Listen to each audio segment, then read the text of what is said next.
ഇന്നലെ സംഭവിച്ചത് ഒരു വലിയ വീഴ്ച തന്നെയാണ് പോലീസിന്റെ, അതായത് തമിഴ്നാട് പോലീസിന്റെ ഭാഗത്തു നിന്ന് ഉണ്ടായിട്ടുള്ളത്. എങ്കിലും നമ്മുടെ പോലീസ് അടക്കമുള്ള ആളുകൾ തെരച്ചിൽ വളരെ ഊർജിതമായി നടത്തിയിരുന്നു. പക്ഷെ നമ്മുടെ പ്രദേശത്ത് നിന്ന് ഒരു വണ്ടി അടക്കം നഷ്ടപ്പെട്ടു പോയതുകൊണ്ട് ആ വണ്ടിയിൽ ആൾ രക്ഷപ്പെടാനാണ് സാധ്യത കാണുന്നത്. അതുകൊണ്ട് തന്നെ സമീപ പ്രദേശത്ത് ഉണ്ടാവാനുള്ള സാധ്യത കുറവാണ് ഇപ്പോ.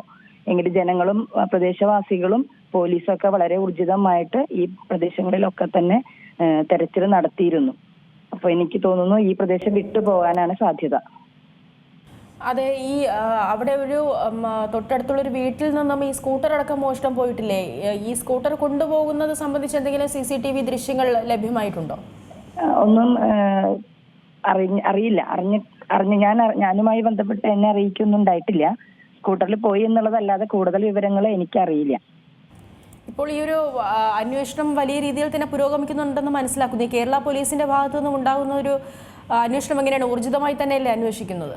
തീർച്ചയായിട്ടും കേരള പോലീസ് ഏതൊരു അന്വേഷണങ്ങളും ത്വരിതഗതിയിൽ അന്വേഷിച്ച് കണ്ടുപിടിക്കുന്ന ആളുകളാണ്. നമുക്ക് തെളിയിച്ചിട്ടുള്ള കാര്യങ്ങൾ മുൻപിൽ വളരെയധികം ഉണ്ട്. അതുകൊണ്ട് തന്നെ പൂർണ്ണ വിശ്വാസമുണ്ട് പ്രതിയെ എത്രയും പെട്ടെന്ന് പിടികൂടും എന്നുള്ളത്.